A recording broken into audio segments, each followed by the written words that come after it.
इस मिट्टी के 18 इंच के गमले में लगा हुआ हमारा ये आम का पौधा है।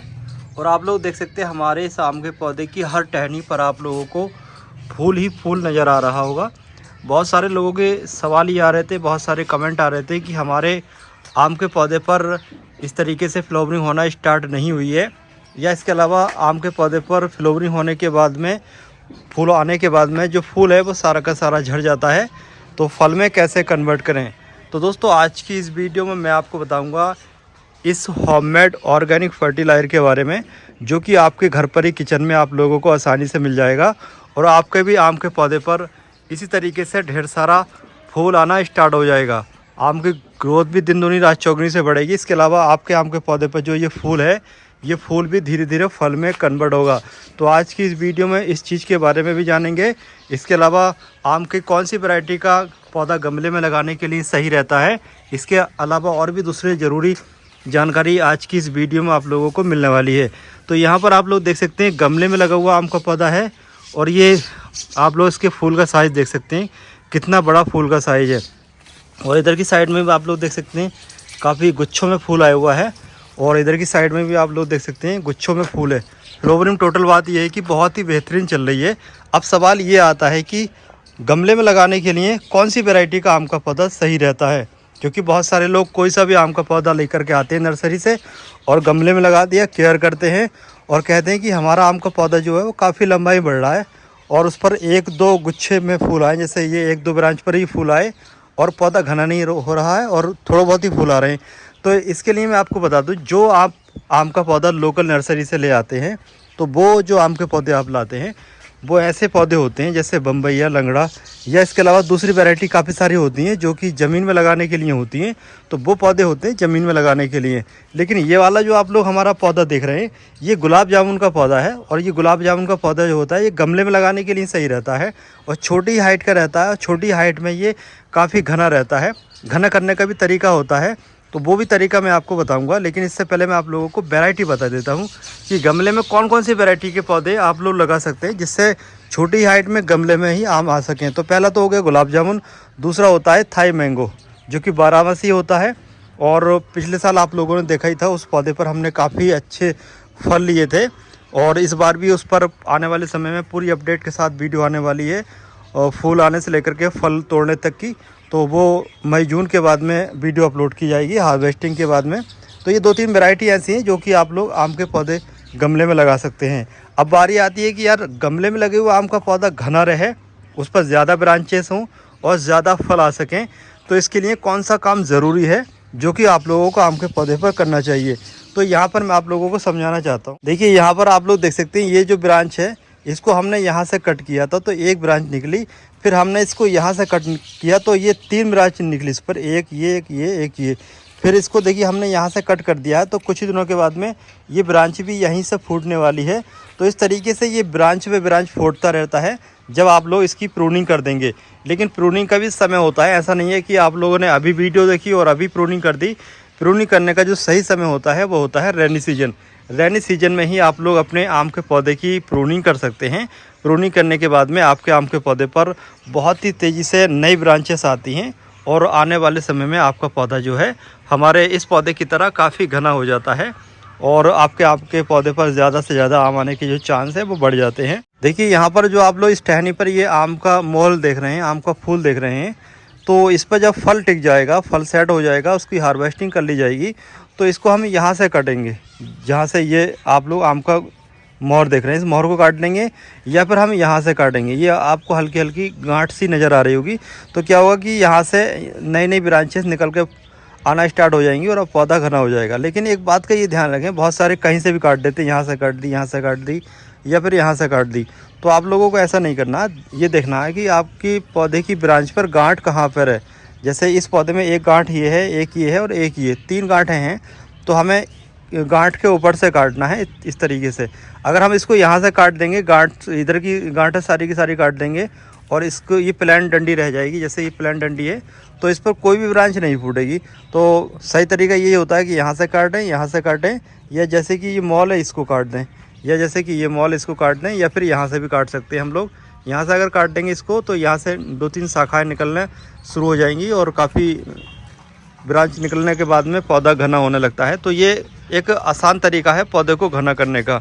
इसके अलावा पौधा जो होता है ये जब फ्लावरिंग का समय होता है तो इसको हैवी फीड दिया जाता है।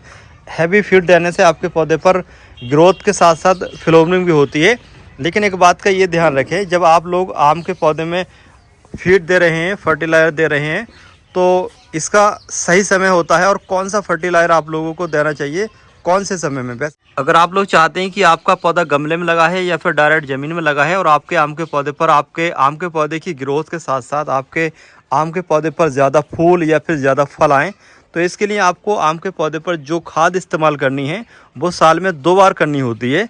आम के पौधे को खाद देने का सही समय भी होना चाहिए। ऐसा नहीं है कि आप लोग कभी भी आम के पौधे को खाद दें और उससे का रिजल्ट कोई ख़ास मिलेगा नहीं। अगर आप लोग कभी भी आम के पौधे को खाद देंगे तो खाद देने का जो सही समय होता है वो होता है हार्वेस्टिंग के बाद में, यानी कि जुलाई के स्टार्ट में।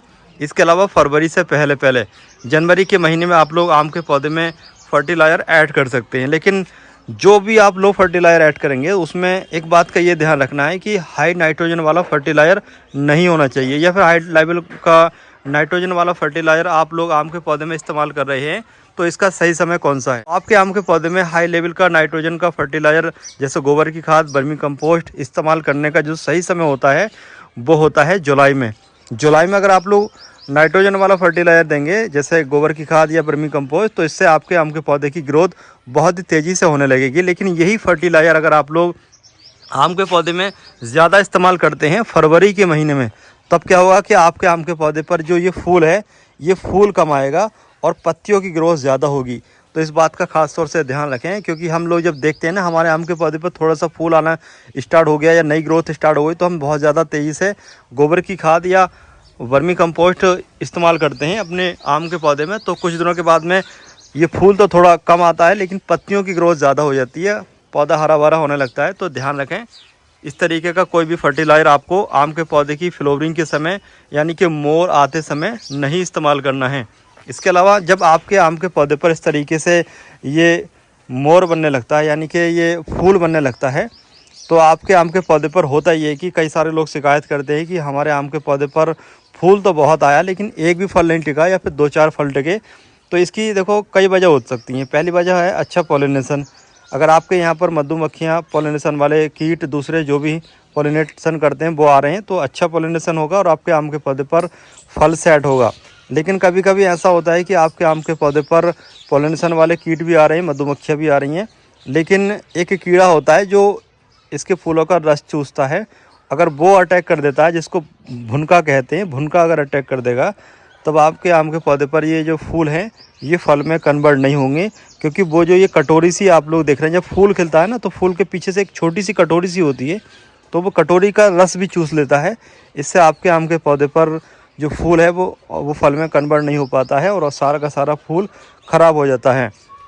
तो उसको दूर करने के लिए, उसको भगाने के लिए, फल सेट हो, इसके लिए आप लोगों को केमिकल में ही जाना पड़ेगा। केमिकल इंसेक्टिसाइड का ही इस्तेमाल करना पड़ेगा। केमिकल में आप लोग इमिडाक्लोप्राइड का इस्तेमाल करें, इससे जो भुनके की बीमारी होती है वो दूर हो जाती है। हमारे इस पौधे पर आप लोगों को कहीं भी भुनका नज़र नहीं आ रहा होगा, कहीं भी भुनका नहीं है। तो हमने वही इमिडाक्लोप्राइड का इस पर स्प्रे किया था और स्प्रे करने के बाद में हमारे इस आम के पौधे पर अभी कोई भी भुनके की बीमारी नहीं लगी है। इसके अलावा जब भी भुनका लगे तो एक बात का ये ध्यान रखें कि आप लोग जैसे ही भुनका लगे तो तुरंत ही उसका छिड़काव कर दें। इसके अलावा नीम ऑयल पर उसका कोई ख़ास असर होता नहीं है, केमिकल में ही आप लोगों को जाना पड़ेगा। लेकिन इसके अलावा एक बात का और ध्यान रखना चाहिए, कई बार लोग शिकायत करते हैं कि फूल तो बहुत सारा आया लेकिन फल बहुत ही कम टिका, या जितना फूल है उसके हिसाब से फल नहीं टिका है। तो देखिए आपके आम के पौधे पर जो ये फूल होता है नहीं, तो इसी में मेल और फीमेल दोनों ही तरीके के फूल होते हैं। तो अगर इस बाल पर मेल फूल ज़्यादा है तो मेल फूल तो झड़ते ही हैं, तो इस वजह से भी आपके आम के पौधे पर जो मेल फूल हैं वो झड़ जाते हैं और फूल पर जो फल हैं वो कम टिकते हैं। तो इन्हीं गुच्छों में मेल फूल भी होते हैं, फीमेल फूल भी होते हैं और सारा का सारा जो फूल है वो फल में तो कन्वर्ट हो ही नहीं सकता है। तो इस बात की चिंता ना करें कि यार फूल बहुत आया लेकिन फल में कन्वर्ट ना हुआ। तो फीमेल और मेल फूल की वजह होती है जिससे आपके आम के पौधे पर फल कम टिकता है। यानी कि जो फीमेल फूल होता है वो तो फल में कन्वर्ट हो जाता है, लेकिन जो मेल फूल होता है उसको तो गिरना ही गिरना होता है। तो इसी तरीके से आपके आम के पौधे पर उसी हिसाब से फल टिकते हैं। और इसके अलावा एक बात का ये भी ध्यान रखना चाहिए, जैसे आपके आम के पौधे पर मटर के दाने के बराबर अगर फ्रूट बढ़ना स्टार्ट हो जाए तो थोड़ा आम के पौधे में मॉइस्चर का ध्यान रखें।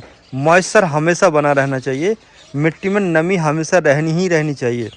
होता यह है कि मार्च के बाद में जैसे ही खुश्क गर्म हवाएं चलती हैं तो आपके आम के पौधे पर जो मटर के दाने के बराबर आमियाँ बन जाती हैं और अचानक से पानी की कमी हो जाती है, खास करके गमले में, तो आपके आम के पौधे पर जो छोटे छोटे फल हैं वो ड्रॉप होना शुरू हो जाते हैं। तो उनको रोकने के लिए आप लोग आम के पौधे की मिट्टी में हमेशा हल्की नमी बनाए रखें। अब चलिए मैं आप लोगों को बताना चाहता हूँ कि आम के पौधे में कौन सा फर्टिलाइज़र मैंने इस्तेमाल किया था आम के पौधे पर ज़्यादा फ्लावरिंग के लिए, ज़्यादा फ्रूटिंग के लिए और आम के पौधे पर जो फल है वो टिका रहे, उसके लिए जो मैंने फर्टिलाइज़र तैयार किया है, ये घर पर ही फर्टिलाइज़र तैयार किया है, होममेड फर्टिलाइज़र है। तो ये जो आप लोग फर्टिलाइज़र देख रहे हैं ये बनाया है सरसों के द्वारा। सरसों आप लोगों के सभी के किचन में आसानी से आप लोगों को मिल ही जाएगी। तो आप लोगों को 4 से 5 चम्मच सरसों लेनी है और जितना आपके पौधे की ज़रूरत है उसी हिसाब से आप लोग पानी में उसको मिक्स कर लीजिए, पीस लीजिए। उसके बाद में आप लोग अपने पौधे में इस्तेमाल कर सकते हैं। तो ये जो फर्टिलाइज़र है ये थोड़ा ज़्यादा हमने तैयार किया है क्योंकि हमारे पास और भी दूसरे आम के पौधे हैं। उधर की साइड में आप लोग देख पा रहे होंगे, उधर आम का पौधा है तो उसमें भी इस्तेमाल करूंगा और इस वाले आम के पौधे में भी इस्तेमाल करूंगा। तो इसके लिए मैंने जितना पौधे को पानी चाहिए उस हिसाब से मैंने इसमें पानी ले रखा है। उसके बाद में चलिए फर्टिलाइज़र को ऐड कर लेते हैं। तो देखिए फर्टिलाइज़र इस तरीके से पानी में घुल चुका है और उसके बाद में हम अपने पौधे की मिट्टी में इसको इस्तेमाल कर लेते हैं। लेकिन इस्तेमाल करने से पहले आप लोगों को चेक कर लेना चाहिए कि आपके पौधे की मिट्टी में इस तरीके की जो ये घास वगैरह है ये तो नहीं है। इस तरीके की घास वगैरह को आप लोग समय समय पर हटाते रहें क्योंकि इस तरीके की जो घास है ये काफ़ी सारा आपके पौधे की मिट्टी का जो ज़रूरी पोषक तत्व होते हैं वो खींच लेती है और आपके आम के पौधा को या फिर दूसरा कोई भी पौधा हो उसको कुछ नहीं मिलता है। तो बेहतर ये है कि समय समय पर पौधे की गुड़ाई ज़रूर कर दें जिससे कि ये घास वगैरह अनवांटेड पौधे आसानी से बाहर हो जाएँ। पौधे की मिट्टी में नमी काफ़ी ज़्यादा है तो हमने पानी कम लिया है। अगर आपके पौधे की मिट्टी में नमी कम हो तो आप लोग पानी उस हिसाब से ज़्यादा ये कम कर सकते हैं। तो देखिए इस तरीके से मैंने ये फर्टिलाइज़र इसके अंदर ऐड कर दिया है। अब सारा का सारा जो फूल है, जो अमियाँ हैं वो टिकी रहेंगी और छोटी छोटी अमियाँ हमारे इस आम के पौधे से नहीं गिरेंगी। तो दोस्तों आज की हमारी इस वीडियो की ये जानकारी आप लोगों को कैसी लगी कमेंट करके ज़रूर बताएं। वीडियो सही लगे तो लाइक करने के साथ शेयर करें और चैनल को सब्सक्राइब ज़रूर कर लें।